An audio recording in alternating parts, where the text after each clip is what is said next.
Hey folks, welcome to the Dice Tower. Hope you are enjoying your winter spectacular. I'm Sam. I'm JT. And we are going to share with you our top 5 best games of 2024. Close to 5,000 games came out this year, for crying out loud, and the year is not even over yet. Now, that was only games that said 2024 on them. There's games that are 2023 that I didn't count because I'm pretty sure they came out in 2024, but whatever. Yeah. I only went by what BGG said. So that if it said 2024 on BGG and I know it has come out, then it was able to be on my list. Gotta be. So anyway, let's go ahead and get to it. This is our top 5 best games from 2024. My number 5 is a game from The Op. Vincent Dutrait's artwork. It's called Aqua, Biodiversity in the Oceans. This is a great little spatial puzzle game. Kind of makes my brain hurt because the way you have to put all of those tiles and make little cubes, it's like, oh wait, that doesn't work. Oh wait, that doesn't work either. Oh crud, what am I doing? You know, and it's like it's just that little thing, but it has that real kind of Cascadia feel to it, where you're building out your biome, but it's underwater, so that you can populate it with different fish, and then you're also going to have some apex predators that come on top of there, and then everything scores from top down at the end of the game. I just really enjoyed, first of all, the look of the game is really beautiful. The blue pops. I'm telling you, Vincent Dutrait has a command of the color blue. I don't know what it is. Anyway, love this game. Very simple. Aqua, Biodiversity in the Oceans. All right, my number 5 is a board game version of a video game that everybody loves to love. Ooh. And it is called Slay the Spire. I like roguelike games anyways, and this is very much a roguelike game. It's also a deck builder, but you're taking a character and whoever else is with you is taking a character, and you're trying to go through these different acts, go down and defeat a boss. Every time you defeat a smaller minion, you get a new card into your deck, so you're continually deck building, and it's kind of cool because every character has their own deck of upgrade cards.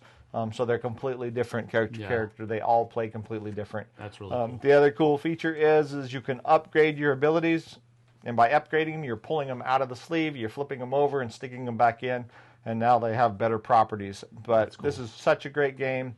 It works great with multiple people on the table, and it's super fun. So that is my number 5, Slay the Spire, the board game. Totally agree. Great pick. Going to feel like a broken record. Artwork? Vincent Dutrait artwork. Okay. That is correct. It's another one of those, but I really enjoy this game a lot. It's called Umbrella. Now, Umbrella is a really neat game where you have your stage of a set of umbrellas that are in certain patterns, and you have figure tiles that have different patterns on there. And what you're trying to do is you're trying to use a single color of umbrellas within your stage to match those different figure tiles. And when you do that, you're able to score that figure tile. You actually pass it to the person on your left, so now they have to do it as well. But you get to take a scoring disc and put it on your scoring bar that equals or that matches the color that you use to finish that pattern. That's cool. And so you're going to be scoring points for all of the scoring discs that you have on there. If you have groups of scoring discs that are adjacent to each other, then you can score 3, 5, or 8 points. Base it on 2, 3, or 4 scoring discs together. You're also going to get other bonuses for not having any umbrellas left in your personal waiting area. There's a lot of different things like that. It's just a really fun abstract strategy game that is super poppy on the board. I mean, so many different colors. Poppy. Super poppy. I mean, it just pops. That's what I'm trying to say. It's a great game. I really enjoy it. That's Umbrella, my number 4. I haven't played this yet, but I really like the thought process of that mechanism of tiles sliding in and on two different directions. So, absolutely good. This sounds like a lot of fun. All right, my number 4 is a beautiful game, absolutely gorgeous game. Well, way more beautiful than Umbrella. No. Well, that could be true. That could be This true. is called Skyrise. Oh, yeah, it is. In Skyrise, you are bidding on different locations on these islands. And there's different kind of regions. There's white region and green regions and different industrial zones and stuff like that. They're parks and industrial zones and things like that. But the cool mechanism here is that you have to bid with your buildings, and your buildings all have different numbers on them. If Sam bids on a spot, if I want to bid more, I have to bid on an adjacent spot. I don't get to bid on the spot that he's in. So I'm bidding on an adjacent spot, and that bid will continue till somebody does not want to bid higher than the last building. And that building is going to flip over, and they are going to now have control of that place. They are also going to take a token, and the interesting thing there is once you get 3 tokens, each of your buildings on a brown region is worth its most points. But if you get a 4th token, or if you don't get 3 tokens, it's worth less money. So there's this balancing act of getting the right amount of tokens and bidding for the right locations to score those. There's also these people, these individuals on the board, I can't remember what they're called, politicians or whatever else, that you can influence that will give you points. This is a really cool game. There's a ton of thought process and strategy in the bidding. It's just a really pretty, really cool city bidding game. Super high component quality. Yeah. Man, it Absolutely looks so gorgeous. All right, my number 3 is a game that I have only played once, but I was so enamored with this game, Thorgal, the board game. Really? It's from Portal Games, yes. Oh, we I don't. really enjoy this game. The mechanisms that are involved are very interesting, and they are very fresh. I like tile placement, unique. and I usually like tile placement as one of the main mechanisms of the game. But in this game, it's used for combat, and I'm like, huh? You roll dice. It's going to show you a pattern of polyomino tile that you are going to be able to do damage on this enemy's card. The card has hearts placed on the grid in different spots, and you have to roll enough polyomino tiles to cover up all of the hearts that are on his things, and you have to place those tiles adjacent to each other. So you can't just place them here, here, here, here, here. On top of that, though, when your characters take damage, you're also having to take wounds that are in the shapes of polyomino tiles. And you have each character has a slightly different grid of shapes that you can fit them into. And if you can't fit your wound into that area, then you're dead. And that's just the tip of the iceberg.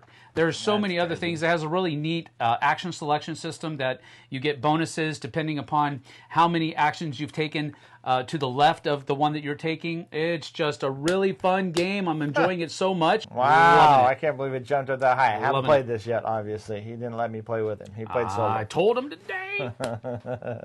All right, my number 3. I could have swore this was going to be on your list. I don't even know what to think. But my number 3 is a fantastic game called Stone Spine Architects. Stone Spine Architects, you are closed drafting, hands drafting, a little dungeon. You're going to make a dungeon that's 4x4 in grid, and you have to build the first level first and the second level, and you have to build to your depths.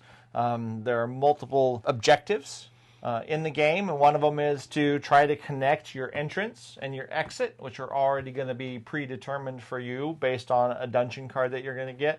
That dungeon card's also going to have, where you want to put dirt locations, or if you need to have certain monsters in certain spots. And in between each round, after 4 cards have been placed out, there's going to be a market phase where you can get secret tunnels and more creatures and all kinds of crazy things. And it has a really cool feature to where the first one that stops buying at the market gets to pick an end game scoring mechanism.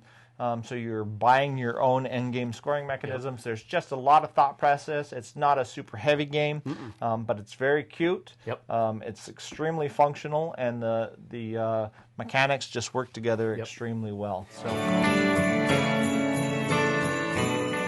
All right, my number 2 is a worker placement game, and it is dice worker placement, which is one of my favorite versions of worker placement. And this one is called Forges of Ravenshire. Now, the worker placement would be great in and of itself, but the coolest thing about this game, for me rather, is that after you've done the gathering phase, which is where you're placing all of the dice out. You get to gather stuff for that, and you get to pull the dice back, and you get to gather stuff from that too. I love that mechanism. But then, after you've done that 3 times, you're also going to move into a production phase, which is where you take all of those resources and you use them to try and create suits of armor or shields or swords or pickaxes or whatever it might be, helmets.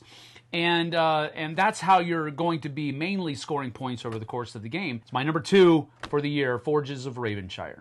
There's a lot of thought process in those dice. Yes. Like you said, which ones you're placing out, which ones you're getting back. Firing off your guild. What that one's going to fire off on your board, and then moving all your raw resources, using those dice into your forge so that you can refine those raw resources and then make equipment. It's really cool. So awesome game. All right, my number 2 is a worker placement game as well. Ooh. Maybe slightly heavier than your worker placement game. Slightly. That means a lot. No. Ezra and Nehemiah. Wow, very good choice. Crazy enough, out of all the... And I love Garfield games. Everybody probably knows that about me. But out of all of the Garfield games, this was the one that I kind of thought I was going to skip.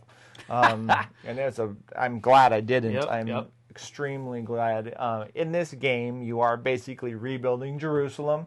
You are rebuilding the walls. If you want to get resources, you might be clearing the rubble off of the walls so you can collect those resources, or you might be spending resources to build walls. You're sending your people out to become scribes, or to go out and teach the Torah, or you're building the temple, or keeping the altar aflame, keeping it lit. But the worker placement, the workers that you have you don't have a specific number of workers, it is variable. So there's multiple locations where you're going to spend workers where they're never going to come back to you. So gaining new workers to continue your work in Jerusalem is always extremely interesting. I just really love this game. I am, like you said with the last one, I'm very enamored with it. That's my number 2, Ezra and Nehemiah. Great pick. Great pick. I just got this in a couple days ago. But I will say this. I've been drooling over this game ever since the first time I saw the box cover on Facebook when it was released. Lord of the Rings Duel from Middle-earth. I knew it. Yes. I knew it. Love this game. It's a perfect example of when you take mechanisms that could really have any theme put on them, and if you put the exact right theme on them, it just makes it shine.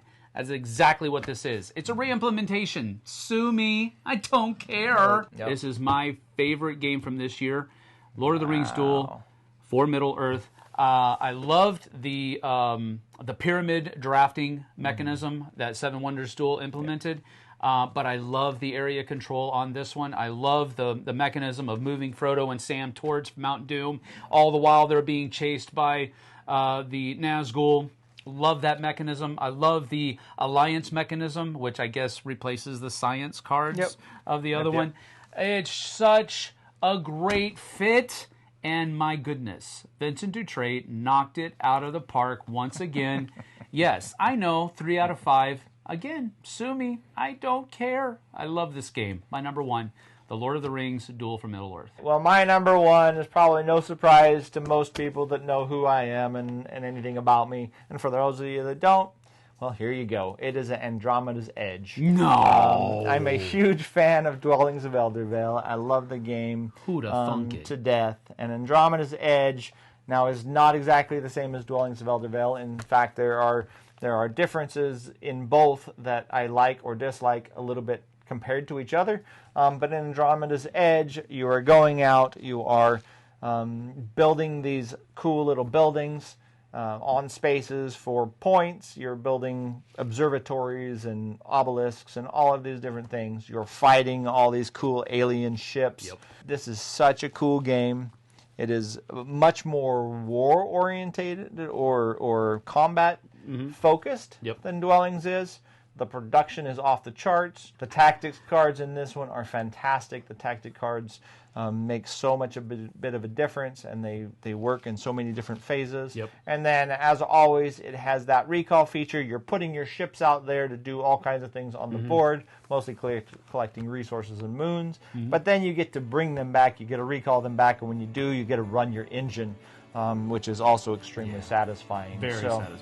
Well done. All right, well, that's it. Our top 5 best games of 2024. We're going to let you guys get on out of here. Come check us out over on the flip side, however. We'll see you guys and gals later on. Enjoy the rest of your Winter Spectacular. Cheers.